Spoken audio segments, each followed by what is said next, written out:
While the answer seems complex, it's not. The difference between life and death for Black babies can be as simple as care and empathy. I know it's harder than it seems, because the reality is we'd have to re-educate our professionals, our healthcare professionals, to observe the humanity of their patients, all of their patients. Black women are treated differently, and this treatment can have catastrophic outcomes. If we start with these two factors, care and empathy, we can begin to close this gap and stop this genocide.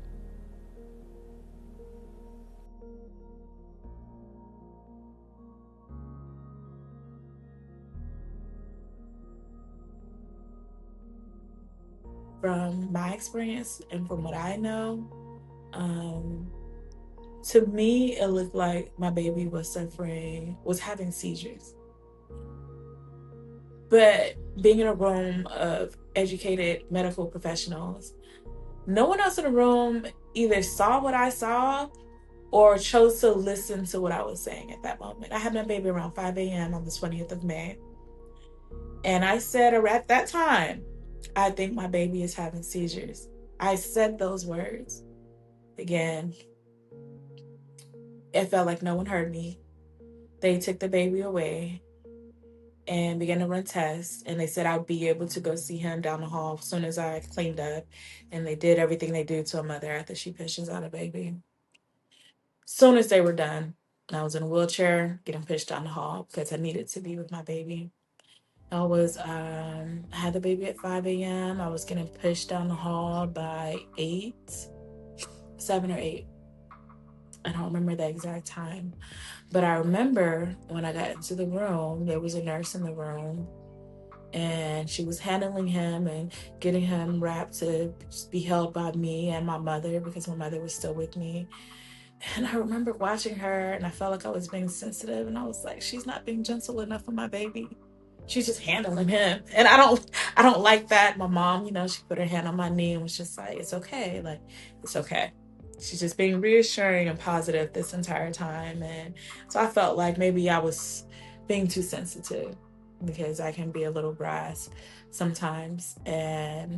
But that was at that time. Now, when I look back, I don't feel like I was being sensitive. I feel like more care should have been provided to my child, more sensitivity, more empathy, more just everything. There's a certain way that you handle even newborns that don't require any type of aggressiveness or anything of that nature. And I do not feel like that nurse had the type of touch that needed to be handling my baby at that time. And even when she saw the look on my face, she reassured me, oh, it's okay. We just gotta, it's just, we have to make sure they're tucked and things of this nature. And I'm just like, you see, that's a problem. I'll tuck him. I'll do it. You don't have to do anything. Oh, you just had a baby. You sit. No, I'll do it because I don't like the way you're handling him at that time. Again, that was one moment of many. When I was holding my baby in that NICU room and she was reassuring me everything was okay. She was telling me like the timeline when we're going to start breastfeeding, all of this and all of that. And all of it kind of went in one ear and out the other because as I'm looking at my child, I'm still seeing that same thing that I saw when I said something was off. Something's happening with my son that's not being recorded right now. And I stop her and what she's saying. And I look at her and I say, I think my baby is having seizures. And it wasn't what most people expect a seizure to be in terms of convulsing, lots of shaking, eyes rolling. It was subtle, very subtle. But when I was younger, I suffered from seizures as well. So I have a little experience in knowing what it looks like, even in a non-traditional sense, what your eyes do, what your facial expression does, the pauses, even if you do nothing. I know what seizures look like. And she just kind of brushed off my concerns as if she didn't hear me. And I told her, I was like, I need to speak with the doctor. Something isn't right.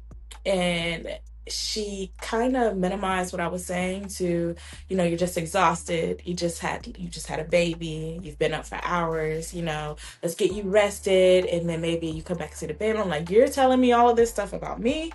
And I'm telling you something is happening with my child. So at this point, I'm getting upset. You can hear it in my voice. You can see it in my body language. My mother's doing that hand on the shoulder now of, okay, relax, Kenyatta. Because again, I don't think even my mother could see what I saw, but I knew. And the doctor came in. Again, I went to visit a baby around 7, 8-ish. And I spoke to the doctor and I told the doctor exactly what I said. And he wasn't in agreement at that time as well. He said, we're going to watch him for a few more hours. And then if this specific vital doesn't change, then maybe we can consider we'll go over next steps at that time. But again, they just wanted to observe him. And I'm thinking, you want to observe him for a few more hours. I had him at 5. I know he's been having seizures since 5. I told them that my baby was having seizures and I wasn't heard, right? And so I was offended and kept insisting. Even after they told me, like, you have to rest, this and that, they wheeled me back to my room because I was getting more and more upset of how no one was listening to what I was saying. The doctor came in my room not even 15, 30 minutes later, and he tells me, okay, we're going to have your baby moved to a different NICU. We're going to take him down to Kaiser Santa Clara because this NICU isn't equipped to confirm or move forward with what may be needed for him. I don't want to confirm that he's having seizures, but it's a possibility that he may be having seizures. And I look at this man, and I'm like, I've been telling you for 3-4 hours now he's been having seizures, and you refuse to listen to me. You could have put this request in hours ago, but at this time, it's not even a time to go back and forth about what you could have done. I just need my son to get assistance. So where do we have to go? He said, actually, Kaiser Santa Clara only has room for your baby. And so we're going to put the baby in an ambulance with your signature and approval, of course, and take him to Santa Clara. And I'm looking at him. This is all before noon that day. And I tell him, I'm going with my baby. Like, I don't know who you thought you were talking to, but I'm going with my baby. And he was like, man, we have to keep you because you just had a baby for this amount of hours. You have to stay, and just everything that he was saying to me, I can't even repeat to you because I don't remember because I didn't listen. I said, I hear you, sir, but I'm not doing any of that. If my baby leaves this hospital, I'm going with my child. I saw my baby being wheeled down the hallway to the ambulance, and I walked right out the front doors behind him. The doctors and nurses were upset because I wouldn't do the wheelchair. They said the moms have to be pushed out in a wheelchair. They said the moms are not allowed to leave. The moms have to wait for this, that, and the other. I didn't care. I walked to my car. I put my stuff in my car, and I started my car. As I'm still actively less than 5-6 hours after labor, and I drove from Redwood City down to Santa Clara, following the ambulance, trailing the ambulance.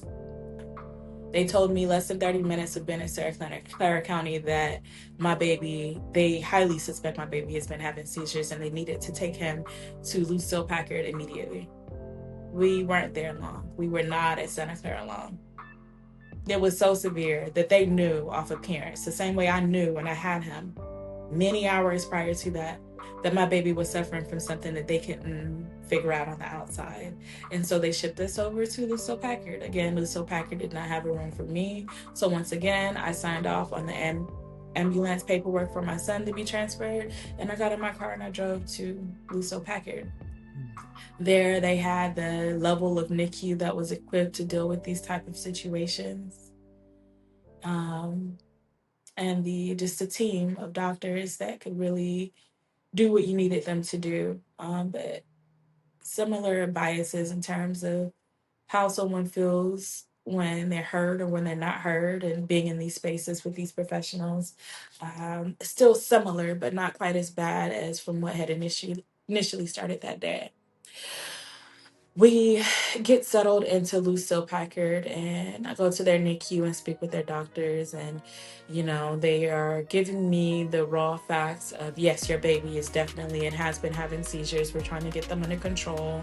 They told me they were sedating him and trying a lot of different methods to see what they could do to rectify the situation. They ran a lot of tests. I feel like there was a doctor from every team you can imagine working on my son. Felt like he was one big science project surrounded by a bunch of strangers. But I do feel like they tried. But do you feel like they heard you? Did they listen to you? I made them listen to me at that hospital.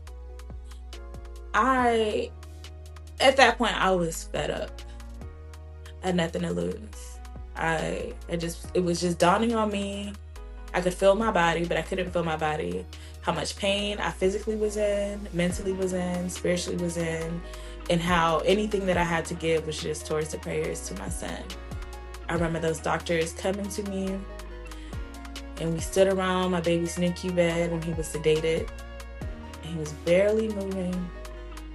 The overall picture, I remember, was a redheaded gentleman doctor that was kind of the lead of that doctor team. And he basically told me, I don't think your son is going to make it. I think you have to make the decision at this time whether you want to continue with this and your son never develops, never drinks milk, never cries, never does this, that, the other. Telling me all these things that my son wouldn't do based on the brain scans that he got back and the damages that he saw that existed. Which...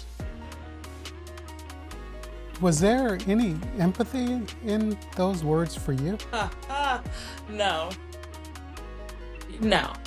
I felt like I had just taken my car to a garage and they were just telling me how bad my brakes were and that they needed to change them. It was done with that level of empathy, and it felt like a really bad dream with horrible actors, because I couldn't accept that. Like, are these doctors talking to me like this?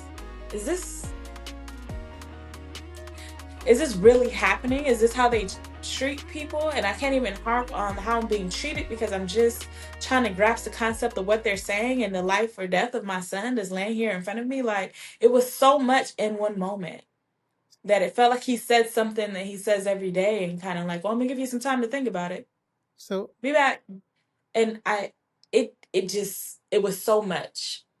So all those things he said Kristopher wouldn't do. Mm-hmm.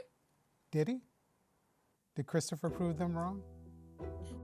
Kristopher did prove them wrong, but not before. There's a little more detail behind that. He proved them wrong to a certain extent. Because after that conversation that day surrounding his bed and what he told me, he felt like my son wasn't going to make it. He said this in front of nurses. He said this in front of, there was 2 other babies in that level of the NICU. So, I mean, they had maybe 1 visitor, but it was just my business and my baby's business was open to everybody in that room. And even the nurses, after he left that room, grabbed me and embraced me and apologized for how that message was delivered to me. Who heard that message in the room? And just that was not the way that was supposed to go. They were upset on my behalf because of how he delivered that information to me. And yes, it was a severe situation, but I didn't feel like they gave my son a chance. Of course, he's not going to cry and respond to you if he's sedated. He's drugged, he's sedated. If you sedated me and asked me a question, I won't be able to answer because I'm under that level of medication. And so I felt like I needed to advocate. I found my voice in that moment, and I told him that they would not be taking my baby. They would not be giving up on my child. That's all I could manage to spit out after he told me all of those words. You would not be giving up on my child. And I feel like he expected me to go the other direction based off of everything he had just told me. And he basically was like, okay, we'll talk tomorrow. We'll get a team of doctors to sit down and talk with you tomorrow about this. We need to talk about this more. And I said, okay, I'll be at the table. because you're not giving up on my child. I looked that doctor with the red hair right in his eyes, and I said, you know, I respect your opinion, all of your professional opinions, but you are not God, and you do not determine what lives or what dies on this earth. If my son has any chance of making it, it is going to take God himself to let me know and tap me on my shoulder and tell me that he wants his child back. Y'all are not going to dictate what happens with my child. You are not going to tell me what my child can and cannot do, and you do not have the power of God. So you could tell from the tone of these words and how I said it and delivered it, it wasn't taken well by everybody at the table, but there were maybe 2 or 3 people at that table that just nodded and understood what I was saying completely. So you're supposed to spare their feelings, but they don't have to have any empathy for you. Exactly. You know, I let them know, you know, I respect your studies and your degrees, but no, this is in God's hands. What you will do, you will take some of the sedation off my child, because if you were sedated, you couldn't have this conversation at this table with me. So how are you going to tell me he can't breastfeed when he's never had the chance to breastfeed and he's been sedated the whole time he's been here to even show you whether he can or can't? You can't tell me what he can do because you don't know what he can do. I could tell from the conversation we had at that table that specifically that lead doctor was very offended from the words that were coming out of my mouth.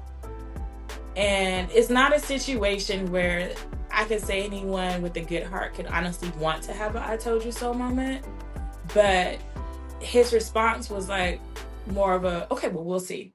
Like, you know, type of energy versus, I understand where you're coming from. We will go with this method. If it goes this direction, we'll do this. If it goes that direction, we'll do this type of empathy and support that I would expect from a professional team. Right. And lo and behold, over the next 3 days, they lowered the sedation for my son. I continue moving forward, even with my son's seizures that he was being medicated for without the heavy sedation, as if I just birthed a child, a completely healthy child, and had no issues. My son latched, my son breastfed, my son showed them that he can cry really loud when he wants to. My son showed signs of improvement that they didn't expect to see at all because, again, they hadn't given him a chance to. They went from a child that they didn't think I would ever be able to take home to lowering the sedation and managing the seizures that we initially had came in for them to do, that he was a viable child and could do these things that they never thought that he could. Now, he did it so well that after a 2-week stay at Lucille Packard at Stanford Hospital, they were like, well, the lead doctor specifically, I didn't expect these results. At this point in time, we know Kristopher is going to have a lot of challenges in terms of how he continues to cope as he continues to develop, but he has surpassed what we expected of him. Now, although this wasn't an official apology, it was the moment of, for me, and I told you so, of, well, I told you to give my son a chance. God is with the director on whether he stays or goes.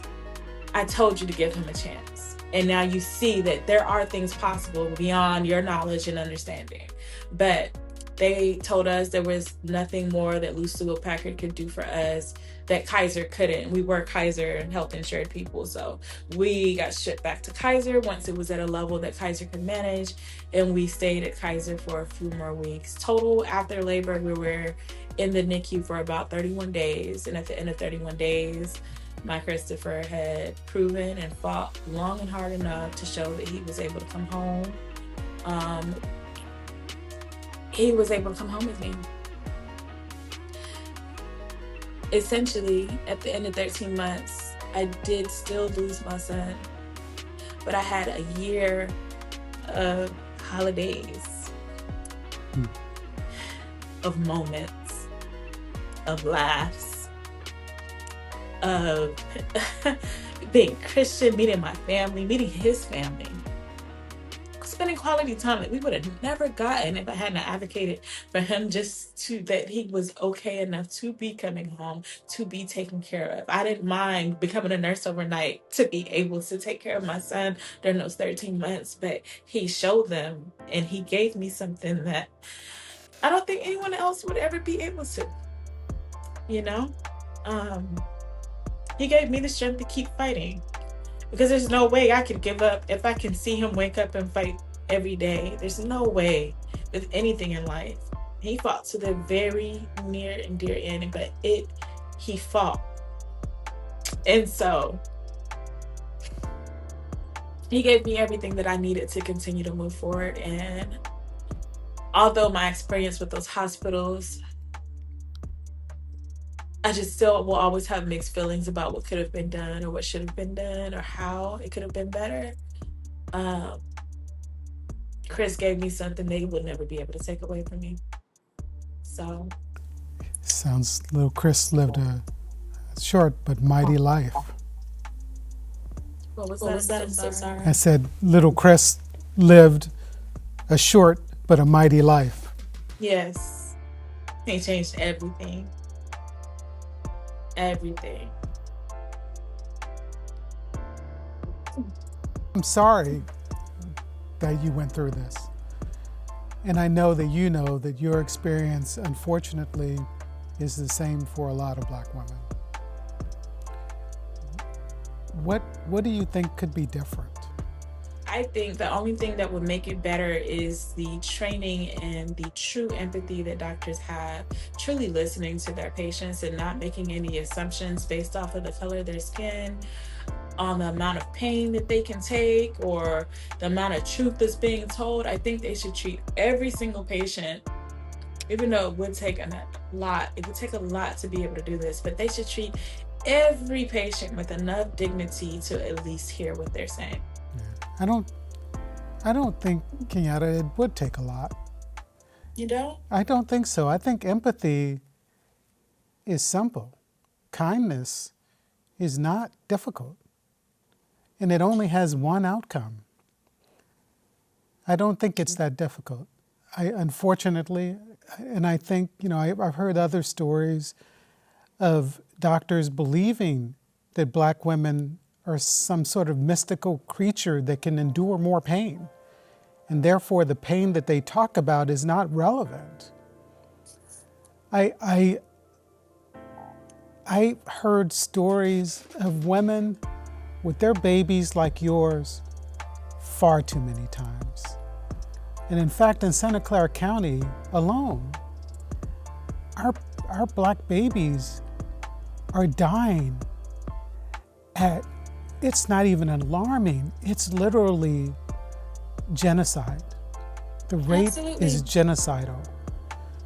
And in their care, you could have been the casualty of another mortality. The maternal mortality rate in our county for Black women, combined with the infant mortality rate, is simply genocide. It's a genocide in slow motion. That's part of why I don't know if the solution is as simple as kindness. Kindness is something you can receive from someone that is already kind. To reprogram the people that are in these professions to look at Black women and have that level of empathy, they have to be reprogrammed.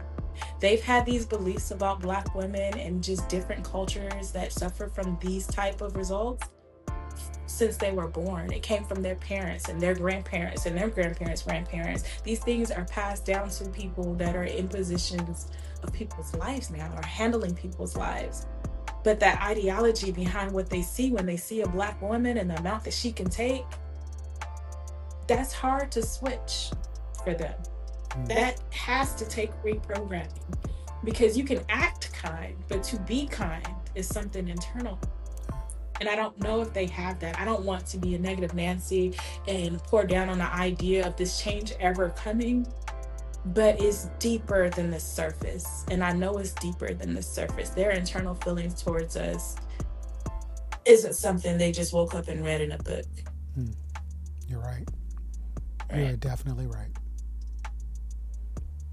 Well, Kenyatta, I want to thank you for taking the time to share your story, not just with me, but with our community. I think every Black woman needs to know that this could be their outcome, but if they learn from your experience, it could be different also. Absolutely. If I had an opportunity to do this experience again, if I ever decide to move forward with having more children in my life, I will make sure I have a doula, not just any doula, a Black doula. I will lean more into my resources like Black Infant Health and the organizations that exist to help support and provide this type of information and doulas to us. I will lean on that a lot more versus feeling like I have to walk into those rooms by myself. I would encourage every Black woman, have a doula, do your research. Don't, even if you're far away from family, never don't have someone in your family in the room, but make sure you have some strong advocates around you, because someone that can make them hear you. Well, Kenyatta, thank you again for once again being so strong. Thank you for sharing your story. And I hope your future is as bright as you are. I appreciate that. I really appreciate this moment and just being able to discuss this part of my story with you and your podcast. If anyone would like to read more on my story or what more of what I'm trying to have come out of my story with the nonprofit that I've started, please visit www.beaniesbabies.org. You will see a list of my story and the items that we're trying to provide for resources for families that go through these situations. It is just my baby right now, and so we're still growing and trying to get things aligned, but I love any support that I'm able to receive or any direction that can help get this off the ground and really impact the lives of the mothers that are within Santa Clara County that look like me.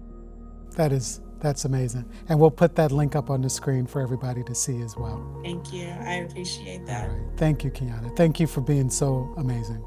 You're welcome. All right. Have a great day. Thank you. And thank you for joining us again. This is Chuck Cantrell, and we're dying to stay here.